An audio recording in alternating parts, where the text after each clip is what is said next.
Hello and welcome to the September 22nd, 2024 episode of Nick's News. I am your host, Nick. Brought to you by Some Budget Studios. That's right, I am putting some money into this project of mine, finally. We're on every Sunday, and I thank you all so much for tuning in or catching the replay on the Nick's News Facebook page or the YouTube page. That's right, we are dual streaming between Facebook and YouTube. Hooray!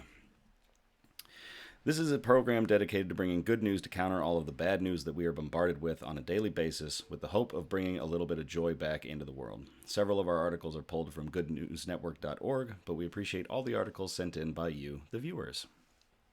And my phone is blowing up. Just a moment while I silence my phone. Just throw it across the room. So, yeah, if my voice is a little shot, it's because I have just returned from a LARP, and I am a little... I'm losing it, so we're going to do our best.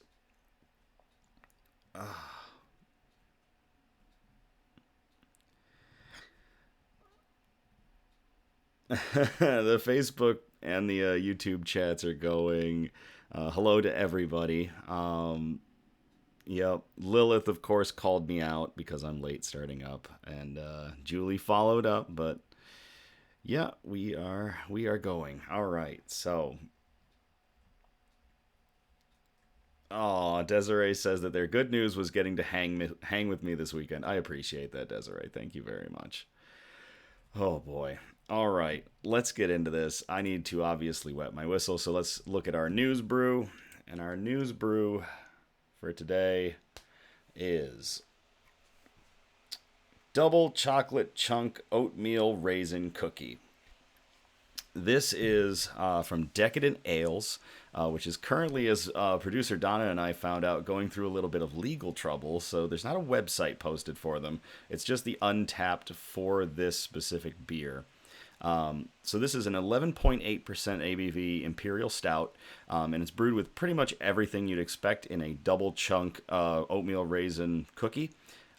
And based on their name, this should be a very decadent brew. So we are going to use my Harpoon Brewery Anniversary Snifter.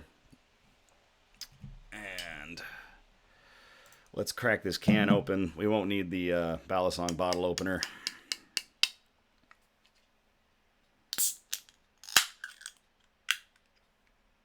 I see that there's a shout-out request. When we get to shout-outs, I'll take a look at that.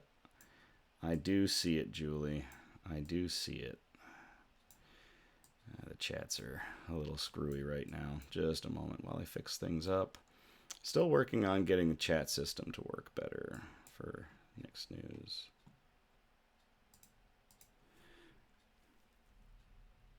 Oh my gosh, I hate the Facebook chat one. The Facebook chat one is a piece of crap. There we go. Okay.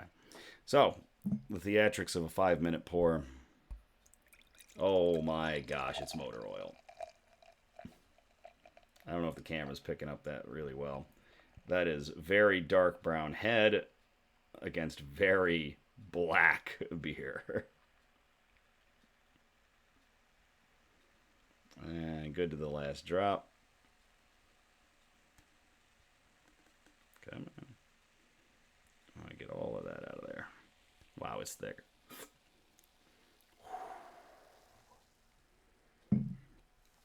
Head cleared up pretty fast on that. Wow. Hello, Charlie. And we've got Caucasian Sasquatch Riven Skyfire showing up in the YouTube. Very cool. Yeah. All right. Let's get into our shout-outs. So if you want some fine wine or cider, head on over to Fox Hen Vineyards in Grand Haven, Michigan. They're open Fridays and Saturdays from 1 p.m. to 8 p.m. No, I do not have some sort of sponsorship with them. I just plug them any chance I get because they're fantastic. I should be there this Friday between 5 and 7 p.m. So if you want some good wine, some good cider, and to hang out with me and you're in the Grand Haven area, swing on over to Fox and Hen Vineyards. So to them, cheers.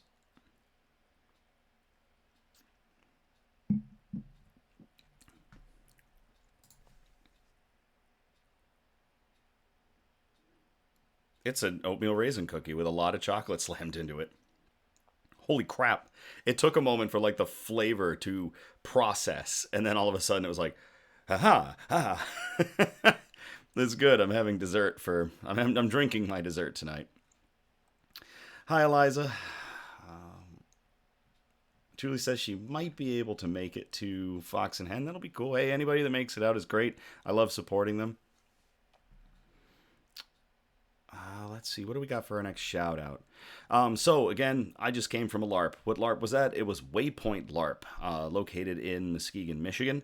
It was absolutely fantastic. It was their third event of the year. I had a blast with everybody, staff, players. Everyone was on their A game. It was a great time, great weekend.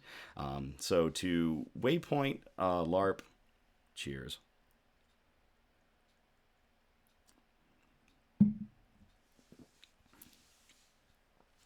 Speaking of LARPs, another shout out, there is a new one that's going to be starting in the Muskegon, Michigan area. That LARP is called Silent Stars. One of our Nick's newsies, Cassidy, is actually one of the showrunners for it. She's been setting it up and will be running it as part of the staff. I'm really looking forward to it. It is a, what is it? I took their write-up, and I'm going to read it. It is a new LARP in the Muskegon, Michigan area, hoping to create an immersive experience that is a blend of both boffer and parlor-style LARPs. And it captures the best of both worlds. And there is a link in the description. So to Silent Stars for kicking off. Cheers.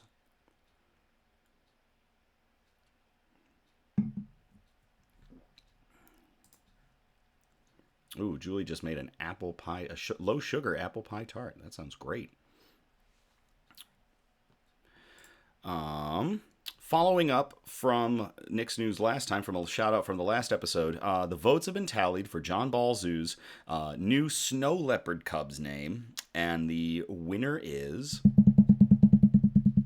Mera, pronounced M-A-R-E-A-H, Mera.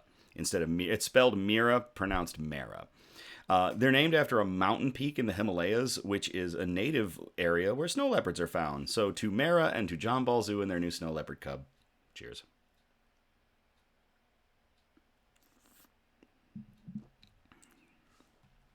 Oh, what's going on? Donna's doing some. Producer Donna is editing my readout in real time, and I keep seeing things move. Last shout out we're gonna do. I think she's adding the shout out. So we're going to do a shout out for the Sweet and Nutty Guy. This was proposed by Julie for their phenomenal fall market. And Rob proposed to Steven this weekend. So to Rob and Steven, congratulations and great work at the fall market for the Sweet and Nutty Guy. Cheers.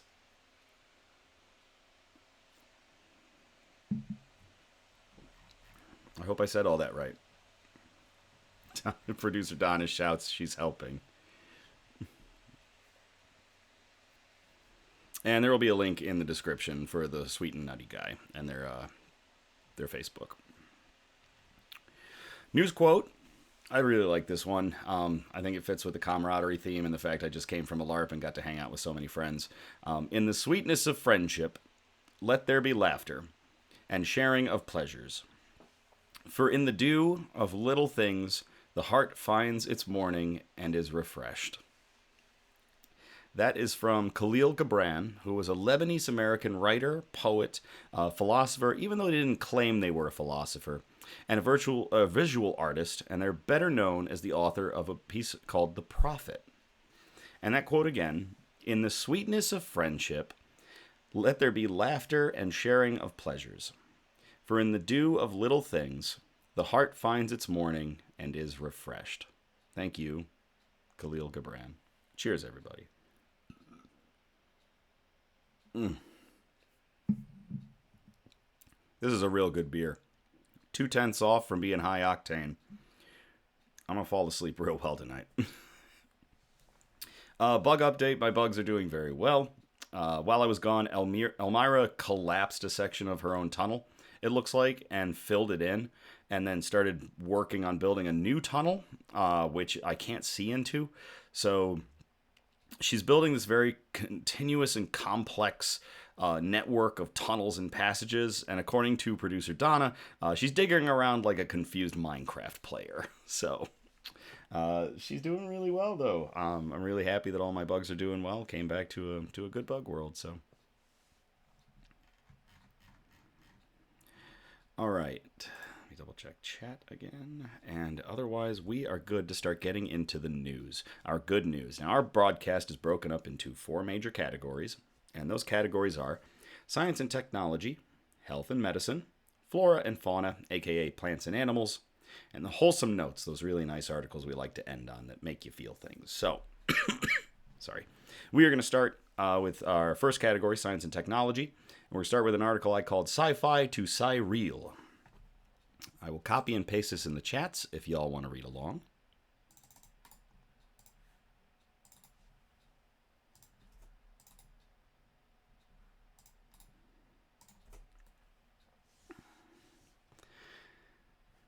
And hopefully my voice won't give out on me before this night is over.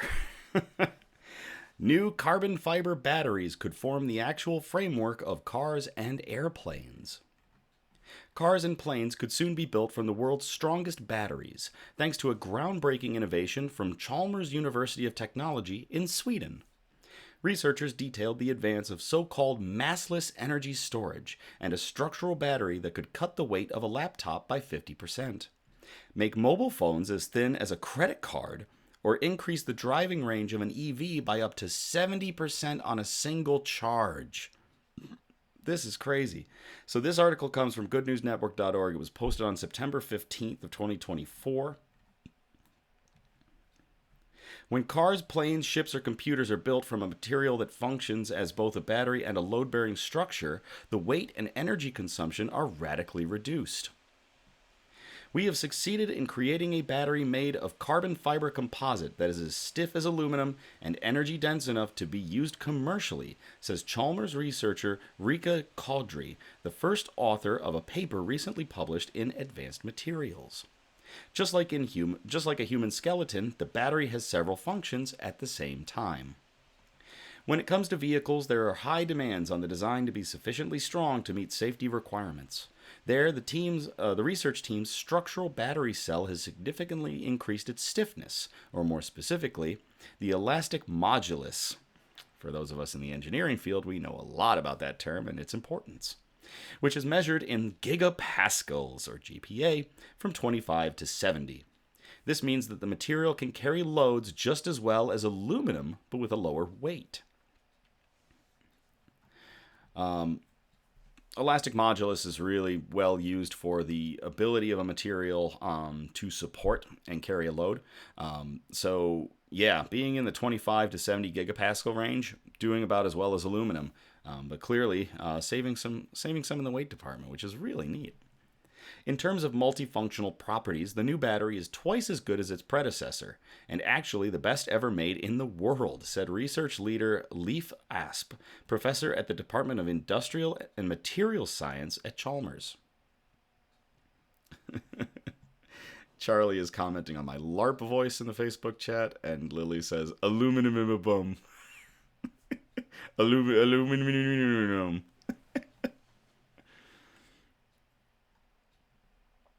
Investing in light, energy-efficient vehicles is a matter of course if we are to economize on energy and think about future generations. We have made calculations on electric cars that show that they could drive up to 70% longer than today if they had competitive structural batteries. The team said the goal was always to achieve a performance that makes it possible to commercialize the technology. The link to the market has been forged through the newly started Chalmers venture company called Synonis, and they've received a great deal of interest from the automotive and aerospace industries. However, there's still a lot of engineering work to be done before the battery cells have taken the step from lab manufacturing on a small scale to being produced on a large scale for our vehicles. It will require large investments to meet the transport industry's challenging energy needs, but this is also where the technology could make the most difference, added Professor Asp. So that is really cool to everybody at the Chalmers University of Technology in Sweden for working on carbon fiber batteries that you can make whole cars and planes out of. Cheers.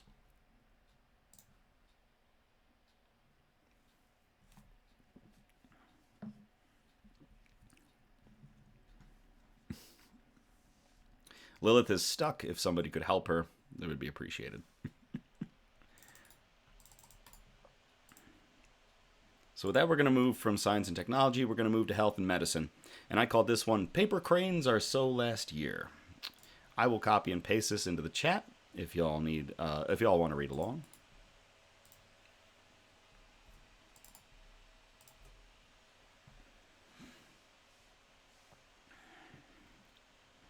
New $1 test using origami paper sensors can detect infectious diseases like COVID with just a mobile phone.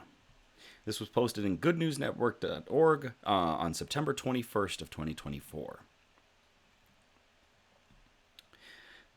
A cheap new test using origami paper sensors can help detect infectious diseases, such as COVID-19, much earlier and easier than current methods, says scientists.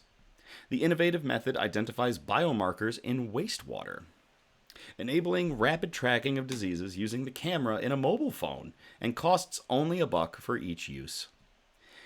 Cranfield University researchers in England built on work conducted during the COVID pandemic, saying the new test device could dramatically change how public health measures are directed in any future pandemics. Testing wastewater is one of the main ways to assess the prevalence of infectious diseases. Scientists take samples from water treatment plants nationwide and use the results to understand which areas have the highest infection rates, a method that was used during the COVID-19 pandemic.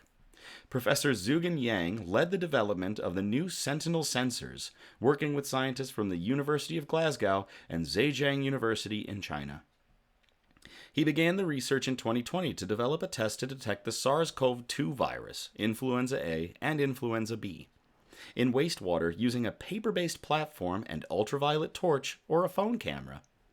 Until now, the most accurate ways of testing wastewater samples have been methods like the PCR test, polymerase chain reaction, which must be conducted in centralized laboratories by well-trained personnel. However, that means the samples are collected, stored, and transported under refrigeration to the lab location before being processed, which can take several days and is comparatively expensive. Professor Yang described the new test in the journal Cell Reports Physical Science, calling it rapid, user-friendly, and portable. Wastewater samples are placed onto a wax-printed paper sheet which is folded in an origami style. The paper contains chemicals that react to certain disease markers, triggering a fluorescent color to emerge. Using a phone camera, the results can be read and the data collected and easily shared. This could be a real game changer when it comes to predicting disease rates and improving public health in the face of future pandemics. The simple test we have developed costs just £1 and uses the commonly available camera function in a mobile phone, making it readily accessible. At the peak of the pandemic in 2021, he performed tests at 4 quarantine hotels around Heathrow Airport. The entire sample-to-answer process took less than 90 minutes compared to around 4 hours for the PCR test, with the process conducted in the basement of one of the hotels using minimal equipment. Results showed that the new device gives results at least as accurate as the PCR test, but at a much lower cost, and can provide an early warning of disease in a community. Yang says the device is particularly useful for areas with limited resources because of its ease of use, low cost, and fast results. During COVID-19, we proved that fast community sewage analysis is a really effective way to track infectious diseases and help manage public health. In the future, it could potentially be used to track new variants and help to establish whether the variant is still spreading in the community, as well as monitoring antimicrobial resistance. Further development is being sponsored by the Leverhulme Trust Research Leadership Scheme and a grant from the Biotechnology and Biological Sciences Research Council. That is really cool. Basically taking a test that costs probably hundreds of dollars and making it $1. To Professor Zhugen Yang and all of his work on origami infectious disease detectors, cheers.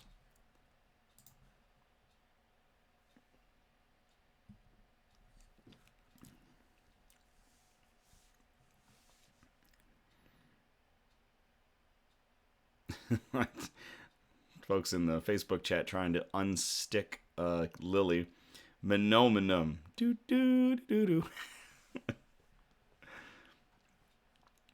All right. So that's going to get us out of science and technology. We're going to move on to category 3, flora and fauna, aka plants and animals. This first one is a little bit of a read, so bear with us. I called it Animal Crossing Ain't Just a Game. And by the way, Tom Nook won't break your ankles in this article. I will copy and paste this into the chat if y'all would like to read along.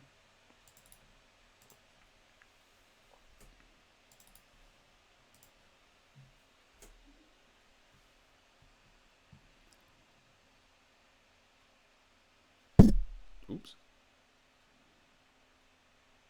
Kind of whacked my mic there, my bad. Julie saying, yay, it's time for plants and animals, her favorite category. Colorado investing in wildlife crossings along Front Range Corridor. This article was posted on July 5th of 2024 by Katie Cheshire on Westward. And there were several other areas that it was posted. So, at the end of June, Colorado opened its first wildlife crossing on the Interstate 70 mountain corridor between Lookout Mountain and Genesee. The area around the underpass has the highest rate of wildlife vehicle collisions on I-70 east of the Eisenhower and Johnson tunnels. The goal of the new crossings is to reduce those crashes while still allowing wildlife to go from one side of the highway to the other. Across Colorado, wildlife vehicle collisions are estimated to cost the state $80 million a year. The Colorado Department of Transportation built the underpass as mitigation for the Floyd Hill expansion project, which is adding lanes to I-70 near Floyd Hill from west of Evergreen to Idaho Springs. Although this underpass isn't within the boundaries of the project, environmental evaluators determined that an underpass would have a bigger impact closer to Lookout Mountain. Julia Kinch, a wildlife crossing and connectivity expert with Eco Resolutions, has helped CDOT design such projects for years. She's seen that elk, deer, and coyote had all approached the highway in areas between Lookout Mountain and Genesee, but didn't have a way to cross. I remember thinking back then, gosh, this would be such a great location for a large underpass, but never really thinking that it was actually going to happen. And now it's there, Kinch says. Producer Don is saying Banff National Park in Canada has a ton of underpasses for wildlife, which is really cool. And yes, it is really good to see. Across Colorado's highways, there are over 100 structures that help wildlife navigate roads and connect to the environment on the other side. The infrastructure helps animals rebound from disruptions to their habitat from roadways. Overpasses, concrete culverts, underpasses, and bridges all contribute, as do 450 miles of fencing to direct animals to those structures rather than attempt at-grade crossings. Crossings usually include escape ramps made of dirt in case an animal somehow gets stuck between the fencing and the highway barriers. According to Michelle Cowardin, CPW's Wildlife Movement Coordinator, animals may not be able to get everything they need if a highway cuts off access to land. They could be separated from their winter range or others in their species, which could impact genetic diversity. CPW has been constructing crossing structures, but on different scales, for probably upwards of 40 years, if not longer, Cowardin says. But they weren't always built as a system, or with adequate sizing, or with appropriate fencing to guide animals to use the structure. But that's changed in the past decade. The state's 3 wildlife overpasses have all been built since 2015. 2 are on State Highway 9, which connects I-70 to Steamboat Springs. According to Cowardin, the Highway 9 project was the first comprehensive crossing system in Colorado. The crossing system is 10 miles long and has 5 other places for wildlife to cross the highway in addition to the overpasses. It's still one of our largest systems in the state, Cowardin says. And it's been extremely successful, reducing wildlife vehicle collisions by over 90% since its completion. Mule deer made 112,000 successful crossings in 5 years after the system was built, Cowardin adds. That's the most ever documented in the United States, she says. Part of that is because that's winter range, so the State Highway 9 animals are in that area from late October through April, and they're making movements daily.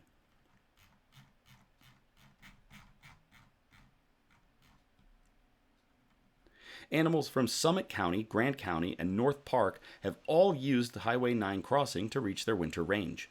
The success inspired the state to begin investing in other comprehensive wildlife crossing systems.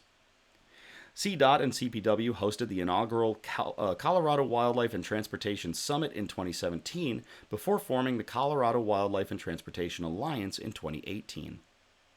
Along with the two state entities, the Southern Ute Tribe, Colorado Department of Natural Resources, U.S. Forest Service, U.S. Fish and Wildlife, and National Park Service, and many local recreational groups are involved.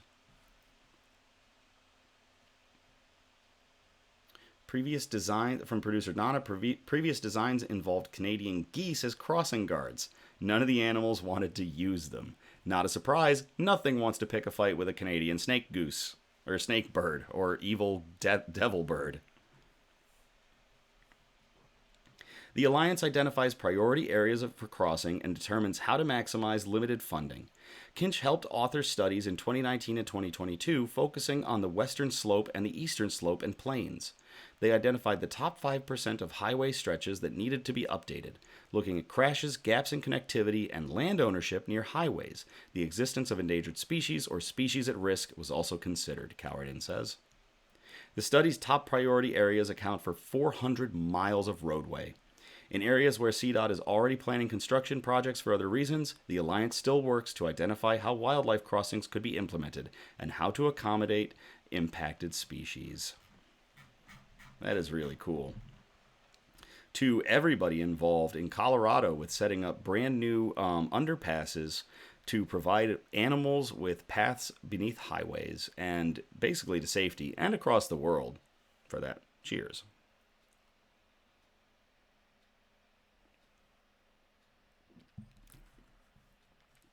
On the Facebook chat, Eliza returned. I'm back like Bender, baby.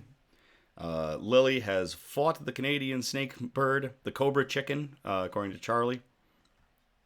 So, yeah, that's really cool.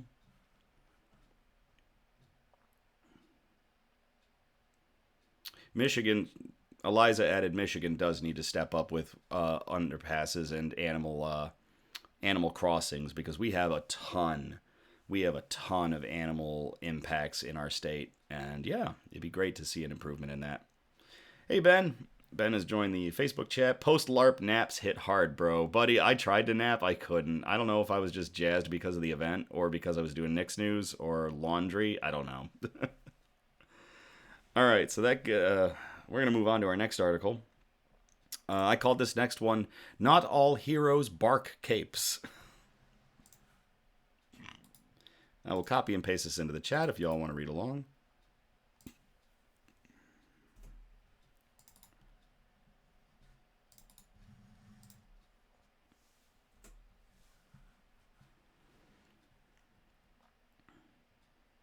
It's time for some puplifting feats. Ontario dogs are honored after saving their owners' lives. This comes from the Toronto Sun, and it was published on September 12th of 2024. And I'm trying to see who it was posted by, but I don't see a name attached. So just the Toronto Sun in general.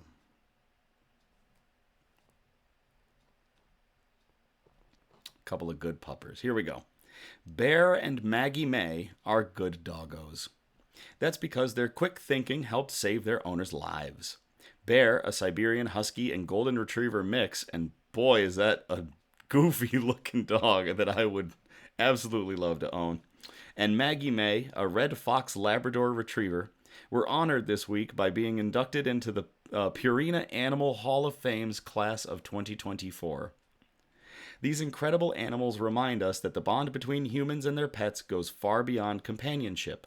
It's a partnership of trust, loyalty, and sometimes life-saving bravery. Jen Terra, a marketing vice president at Nestle Purina Pet Care Canada, said in a news release, "As pet people, we are proud to share these inspiring stories." Last October, Bear abruptly woke his owner Janice around 4 a.m. by howling and jumping on her in bed at their home in Bonfield, Ontario, east of North Bay. She noticed that her husband of 35 years, Darren, was not in bed with her. She followed Bear downstairs, where she found her husband unconscious in the family room, with Bear jumping on his chest. She immediately called paramedics, and Darren was rushed to a hospital where doctors discovered that he had suffered a heart attack. Once Darren woke up in hospital, doctors told him that he was likely unconscious for 3 hours, and Bear's repeated jumping on his chest was an effective form of CPR that kept him alive. That is bonkers. Bear, the offspring of 2 former service dogs, has always been Darren's closest companion, and he now calls him the family's furry hero who was born to serve.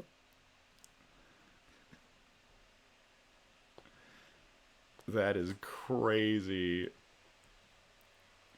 Meanwhile, Maggie May also came to the rescue of her owner, Martin, at the family's home in Gulf in March of 2023.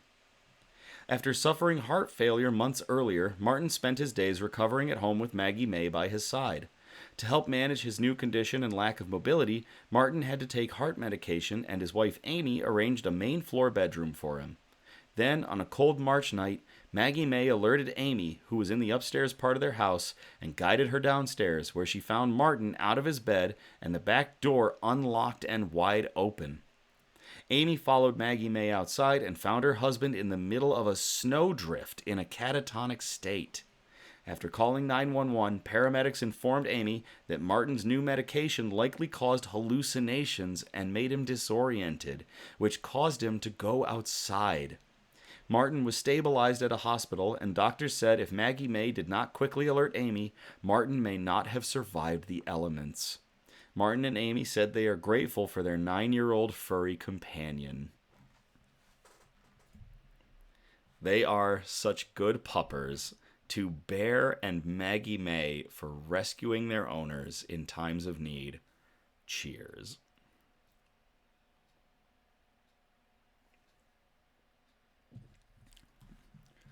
Eliza says, CPR puppers, best service doggos. Ben throws in good doggo in YouTube chat. Riven Skyfire, wow, good doggo. Wow. Charlie throwing in, one of us. Just amazing animals. And producer Donna, of course, reminding us they are Canada puppers. That must be why they're so good. I called this next one the obligatory cat article. And this was sent in by Cassidy. Thank you, Cassidy. I will copy and paste this into the chats if y'all want to read along.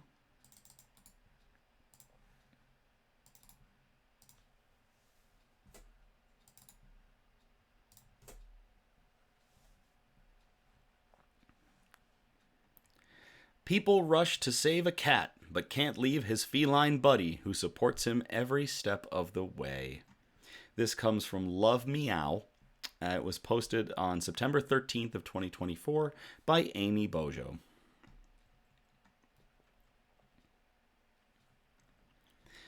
Kind people went to help a cat, but couldn't leave his feline buddy who supported him every step of the way. Gianna Cerrucci, the co-founder of Foster-the-furbabies, came across a rescue request seeking placement for a cat who needed specialized care beyond the shelter's capabilities. His back leg was missing its foot. They weren't sure exactly what happened to him. We've helped a lot of special needs kitties in the past, so I felt I needed to help him, Gianna shared with Love Meow. When she contacted the shelter and offered to take the cat named Arthur, she quickly learned he had come in with a feline buddy. They wanted to see if we would take her too. I couldn't say no, especially after I was sent a video of them cleaning each other. Arthur and his sister Muffy arrived with more issues than anticipated. The initial plan was to give Arthur the surgery he needed on his hind leg to improve his quality of life. But after being seen by a vet, both cats started treatment for pneumonia. Arthur was put in a cast until he was well enough for surgery.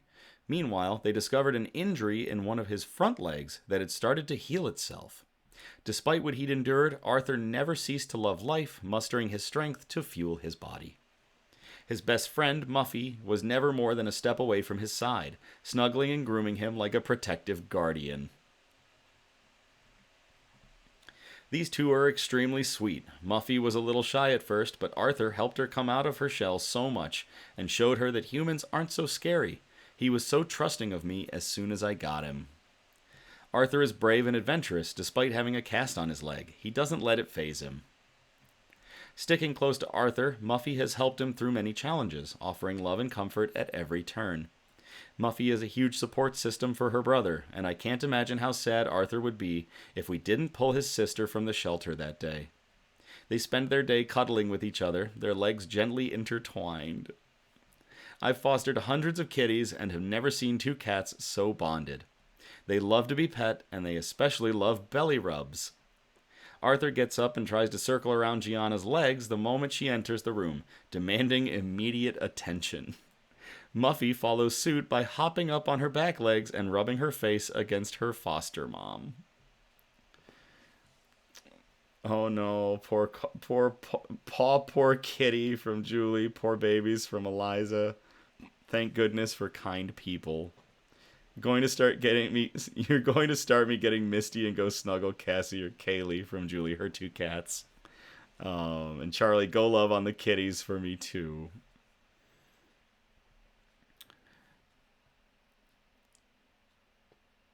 Mona say on the Facebook or on the YouTube chat saying she loves the dog story. I do too. I really did too. Back to this one. Despite all that they've been through, they are just so sweet and loving.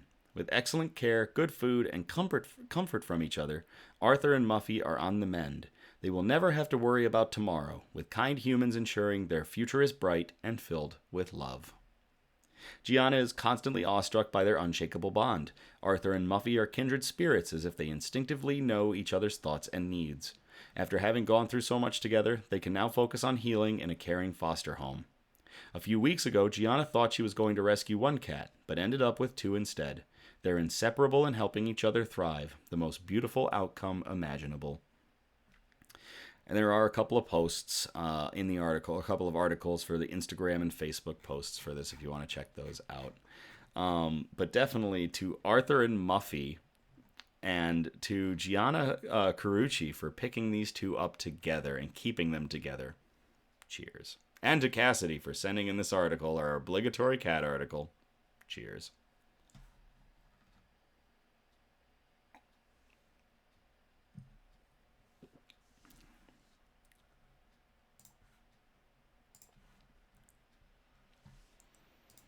All right, so that gets us out of flora and fauna, aka plants and animals, and we are going to move on to our final category, the wholesome notes, the real touchy-feely articles that we like to end on. So, I took a quote out of this article to call this one, It Just Feels Right.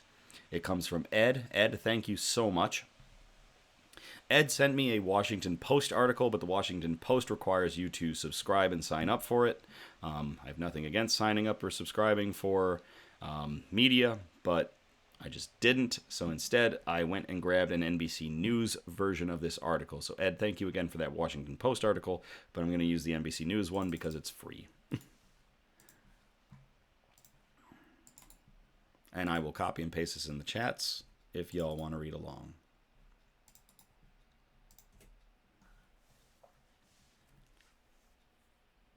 Got something in my eye. Chinese-American family meets descendants of the black couple who rented to them when no one would. Standing on their lawn, members of the Dong family waited to meet the great-grandkids of a black couple who rented a home to them a generation ago, when laws favored white residents. It was their first meeting on storied land. In 1939, Gus and Emma Thompson, a black entrepreneurial couple, agreed to rent and eventually sell the house they owned to the Dongs, a Chinese-American family. The Thompsons' decision touched off an upward trajectory in their lives, said Ron Dong, who's 87, who grew up in the house with his parents and 3 siblings. On Monday, the Dongs welcomed the Thompsons' great-grandchildren back to the home where their lives intersected. The meetup was ahead of a dedication ceremony to name San Diego State University's Black Resource Center after Emma and Gus, who was born into slavery in Kentucky.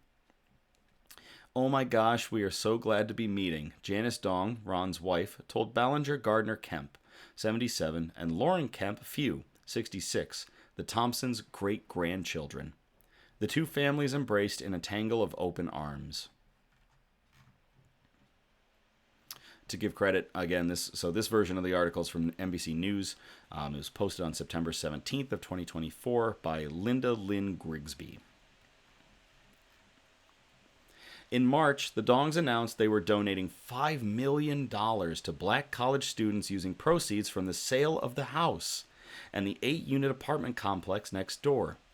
It was a way to thank the Thompsons for helping them get established in American society, they said. Before the house sells, the Dongs wanted to give the Thompsons' great-grandchildren a tour. Walking through the 3-bedroom home, Few said she could feel her ancestors' presence. The living room was lined with pictures of her grandparents from a Coronado Historical Association exhibit about the city's black history. It's a bit overwhelming, Few said as she wiped away tears. When she heard about the Dongs' plan to donate proceeds from the sale to black college students, she was struck by their generosity.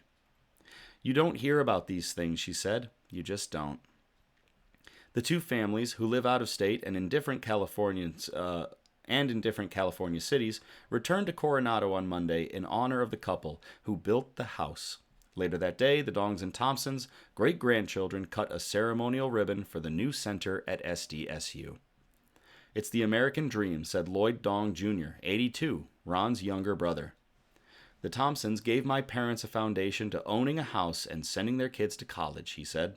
Selling the house and donating it to the black community for their education is a good thing.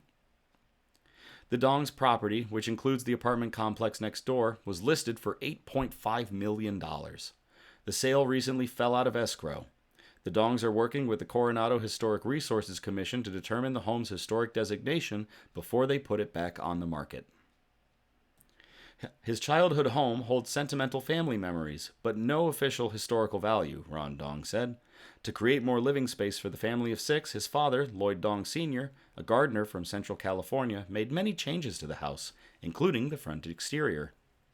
The walls once resonated with the sounds of Ron Dong's teenage friends enjoying home-cooked Chinese dishes made by his mother, Margaret. Now the house is mostly empty. The family held an estate sale to sell the pure vintage belongings, said Janice Dong, 87. The history of the house dates back to the late 19th century, when Gus Thompson traveled from Kentucky to California to work at the Hotel del Coronado. He built the house in the next-door barn on C Avenue in 1895, before the city's racial housing covenants restricted black residents and other people of color from buying or renting properties in the neighborhood.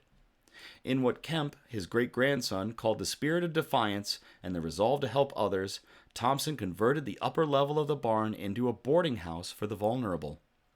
In 1955, Emma Thompson sold the Coronado home and the barn next door to the Dongs, who became the first Chinese-American family to purchase real estate in Coronado, said Kevin Ashley, a Coronado historian. It is a piece of land that since the 1890s has been owned only by either a black or a Chinese-American family, Ashley said. The Dong and Thompson families said they were both marginalized people trying to make it in a land that didn't see them as full citizens, so they supported each other. Now the Dong brothers are carrying on the spirit. The Thompsons and Dongs' decision to pay it forward, said Christopher Manning, SDSU's Vice President for Student Affairs and Campus Diversity, embodies the activist Grace Lee Boggs' words, "The only way to survive is by taking care of one another." The $5 million gift will be used to enhance the center's academic efforts, grow its mentorship program, advance support for mental health, and upgrade facilities, Manning said. At the dedication ceremony, Lloyd Jr. leaned against the square building sign with Thompson's name, watching students walk by with teal shirts emblazoned with the Thompsons' likeness. Nearby, Kemp leaned in to repeat words he first said at their meeting at the Coronado House. "Your parents would be so proud." Eliza saying kindness in action, Charlie following it up. This is beautiful. It is indeed.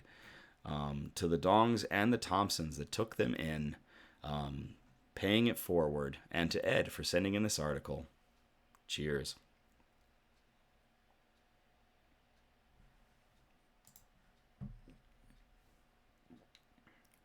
I'm not crying. You're crying. This last one we have is a Not All Heroes Wear Capes follow-up. Sometimes it happens where there are follow-ups to articles that we do in Nick's News. This is one of those rare times, and I am happy to share the results of this. Some of you may remember on a previous episode, we covered a UPS driver that saved a woman who had fallen in her driveway and was having a medical emergency. And now we have an update to that article. So I am going to copy and paste this into the chat if y'all want to read along.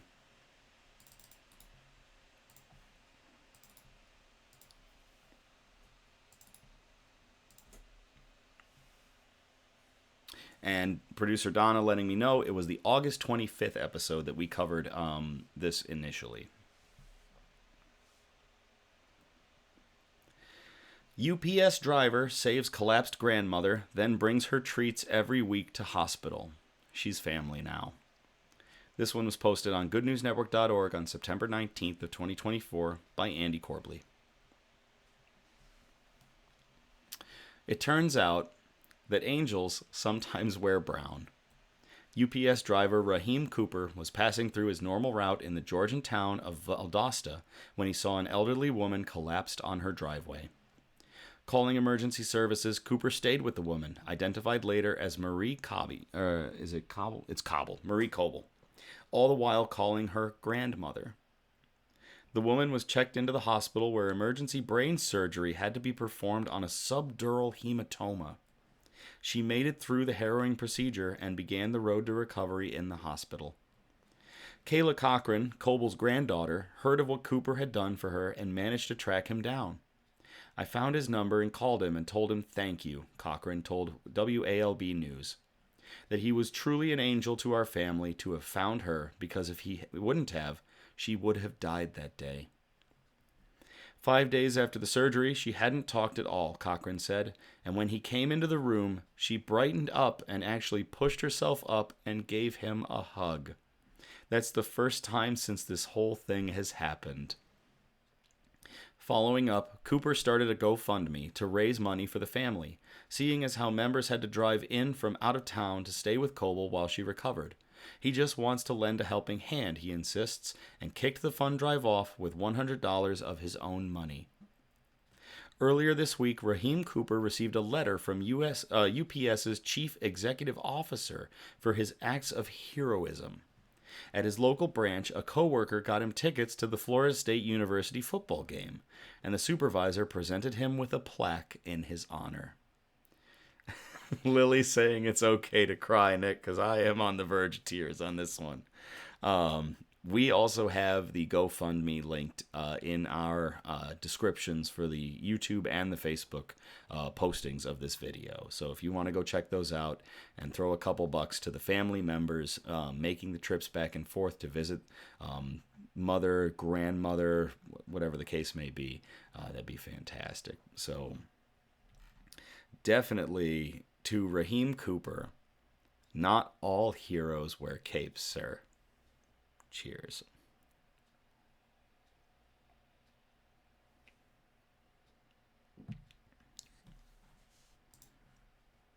A lot of I'm not crying, you're crying going around with that one.